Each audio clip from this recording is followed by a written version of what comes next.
Before the cameras ever followed him. Before tabloids learned how to spell his name. Before the courtroom drama, the custody war, and the headlines that almost erased his reputation forever. There was a version of David Otunga that no one talks about. A version shaped not by fame, but by quiet suffering. And here is the part that makes people uncomfortable. The industry does not want you looking too closely at what broke him before he ever became visible. Because the truth is far darker than the image they sold. When people hear the name David Otunga, social media reacts instantly. Former WWE star. Harvard-educated attorney. Jennifer Hudson's ex-fiancé. The comments usually split into admiration and mockery within seconds. But behind those neatly packaged labels sits a man whose life was already cracking long before the public ever started watching. Behind the red carpets, the press smiles, and the carefully curated public persona, there exists a history of grief, identity conflict, and emotional pressure that pushed him to the edge in ways no wrestling storyline could ever replicate. This story is not about fame. This story is about what fame walked into.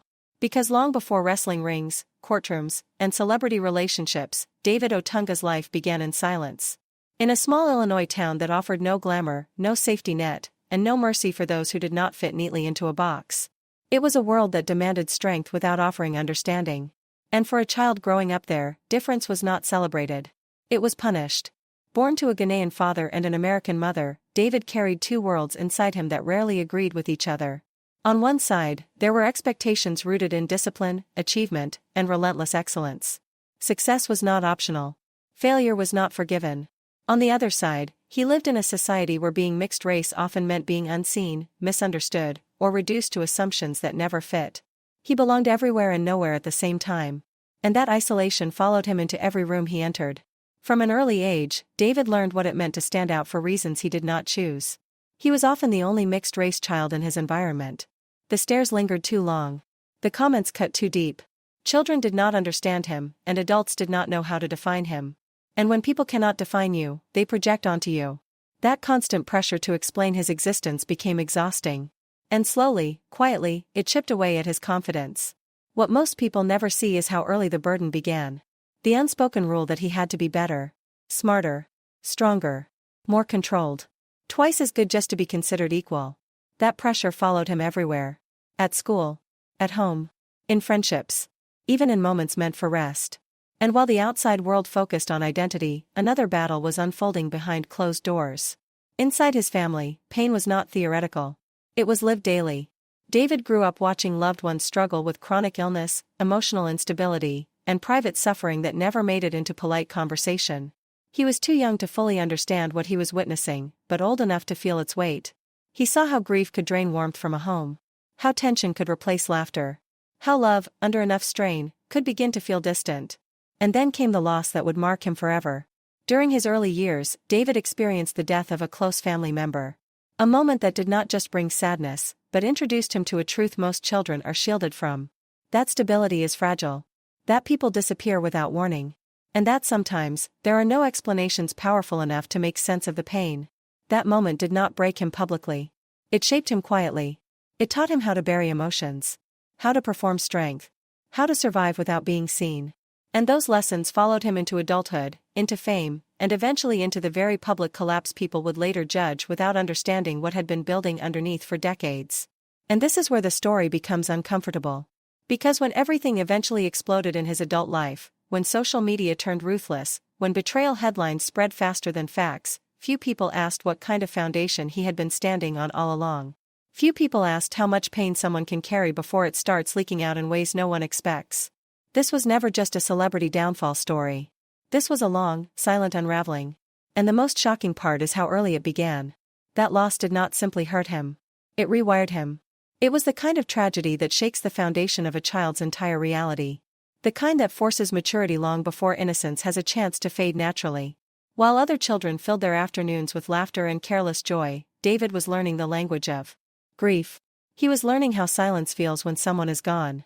He was learning how to survive emotional pain without anyone teaching him how to process it. And here's the part that makes this even more devastating.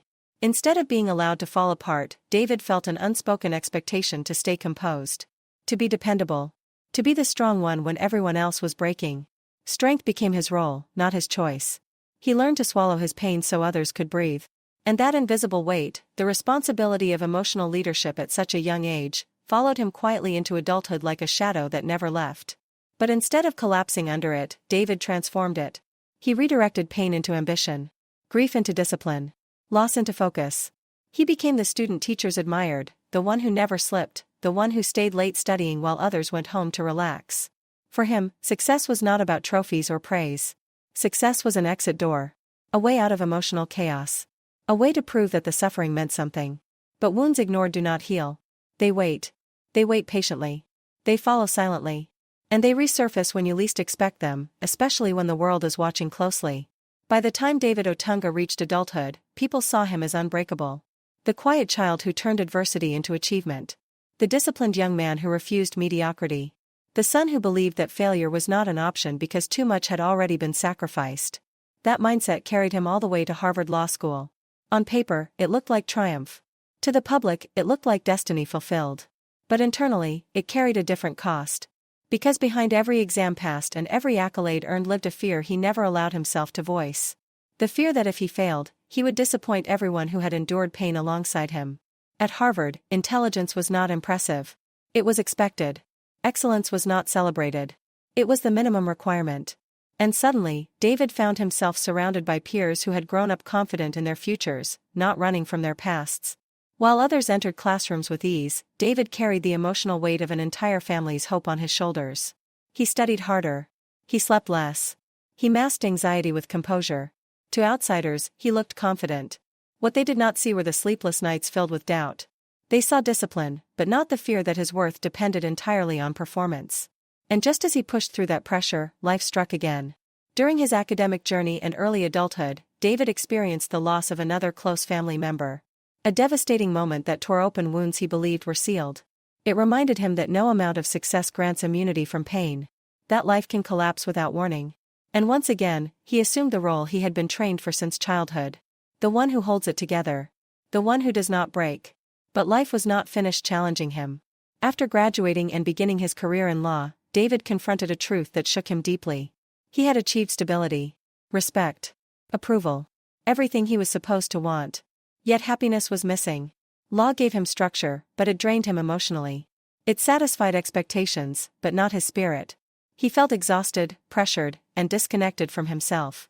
And that internal conflict, between duty and desire, became impossible to ignore. So he did something unexpected. He stepped toward uncertainty. Toward entertainment. Toward a world where identity could be reshaped. Where emotion was not a liability, but an asset. Where he did not need a Harvard degree to justify his worth. For the first time, he felt the possibility of breathing freely. But entering that world meant exposure. It meant vulnerability. It meant spotlight. And that spotlight would eventually pull him into a relationship that would redefine his entire existence. Because this next chapter is where everything changes. This is where fame collides with love. Where hope collides with tragedy. And where David Otunga would find himself standing at the center of one of the most emotionally devastating moments in modern celebrity history. When David entered entertainment, he did not chase fame. He followed instinct. After years of perfection, restraint, and emotional containment, he stepped into a space that valued presence over credentials, authenticity over achievement, and connection over control. And that version of David, confident, expressive, magnetic, caught the attention of someone who understood reinvention more intimately than almost anyone alive. Jennifer Hudson. And what followed would not just change his life. It would change how the world saw him forever. They found each other at a moment when both lives were in transition. Jennifer was ascending, expanding beyond her American Idol breakthrough and stepping deeper into global stardom. David, meanwhile, was dismantling the rigid identity he had built to survive. The Harvard-trained attorney mask was cracking, and for the first time in his life, he was learning how to exist without armor. Their bond formed quickly. It was emotional. It was intense. It felt unexpected. And for a brief moment, it looked like destiny had finally softened its grip on David Otunga. To the public, they appeared untouchable. Talent paired with discipline. Beauty paired with intellect. A couple that looked engineered for success. Engagement followed. Then parenthood. The arrival of their son transformed them into one of Hollywood's most admired young families. Cameras captured smiles. Red carpets told a perfect story. But behind closed doors, another narrative was forming. One that photographs could not hide. Because love was not the only force shaping their future. Tragedy was already moving closer. In 2008, Jennifer Hudson experienced a loss so violent and devastating that it froze the entire industry. Her mother, her brother, and her 7-year-old nephew were murdered in a brutal act that shattered reality overnight. The nation mourned. Fans were speechless. And in the immediate aftermath, David Otunga stepped into a role no one ever prepares for. He became the anchor. While Jennifer faced unimaginable grief, David held the structure together behind the scenes. He shielded her from relentless media pressure. He cared for their infant son. He managed chaos quietly while the world focused on her pain. From the outside, he looked strong, steady, supportive. But internally, something dangerous was happening. The tragedy reopened wounds David never healed. Childhood losses. Buried grief. A lifetime of emotional suppression. The same instincts that taught him to be strong now trapped him in silence. He felt helpless watching someone he loved suffer in ways no words could touch. He feared the trauma would fracture their family. And yet, he forced himself to stay composed. Because breaking was not something he had ever allowed himself to do. What few people understand is that this period marked one of the most fragile moments of their relationship. A moment neither of them has ever fully explained. Because tragedy does not only unite people. It exposes fractures that already exist. David struggled to remain emotionally available while carrying his own unresolved pain. Jennifer was grieving a loss so profound that even love could not reach it. Conversations became strained. Emotional rhythms no longer aligned. Slowly, quietly, distance replaced closeness. Not dramatically. Not publicly. But persistently. They did not separate. They survived. They focused on their child. They tried healing through time, therapy, and commitment. But grief reshapes people differently, and it does not operate on shared timelines. As years passed, the emotional gap widened. And eventually, that distance led to the most volatile chapter of David Otunga's life. Not the breakup. The war that followed. For nearly a decade, they attempted to preserve what they built. A shared home. A family. A sense of stability. But unresolved trauma has a way of resurfacing. And in 2017, everything collapsed. It began quietly. Increased arguments. Lingering tension. Conversations that never reached resolution. Then suddenly, everything detonated. In November of that year, Jennifer Hudson filed for a protective order against David Otunga. And in an instant, the narrative shifted violently. Overnight, David was no longer seen as the supportive partner who stood beside Jennifer during her darkest hour. No longer the disciplined professional who rebuilt his life. He became a headline. A threat. An accusation. Media outlets moved fast. Social platforms erupted. Comment sections filled with speculation, judgment, and instant verdicts. In an era where allegations alone can destroy reputations, David Otunga's life flipped in hours. According to reports, Jennifer stated she feared for her safety and the safety of their child. But then came the twist. Within hours, David publicly denied the accusations. Clearly. Firmly. He stated that he never endangered Jennifer or their son. He claimed the allegations were false and rooted in a custody dispute. And when authorities investigated, the situation grew more complicated. After reviewing evidence and interviewing those involved, no criminal charges were filed against David Otunga. The protective order was later voluntarily dropped. Legally, the claims did not move forward. But the damage was irreversible. The headlines did not disappear. The accusations remained etched into public memory. And despite no legal finding of wrongdoing, the court of public opinion had already reached its conclusion. For David, this was a different kind of tragedy. Not the loss of a loved one, but the loss of identity. Being portrayed as something he never believed himself to be. While navigating public scrutiny, he faced a far more personal battle. Custody of his son. The separation escalated into an intense legal conflict. Motions were filed. Evidence was presented. Each side claimed to act in the child's best interest. But beneath the legal language lived years of grief, miscommunication, and emotional exhaustion. All unfolding under relentless public observation. For David, this fight became everything. Not as a celebrity. Not as a public figure. But as a father. A battle he believed he could not lose. And then came another unexpected turn. The custody outcome shocked observers and altered David Otunga's life permanently.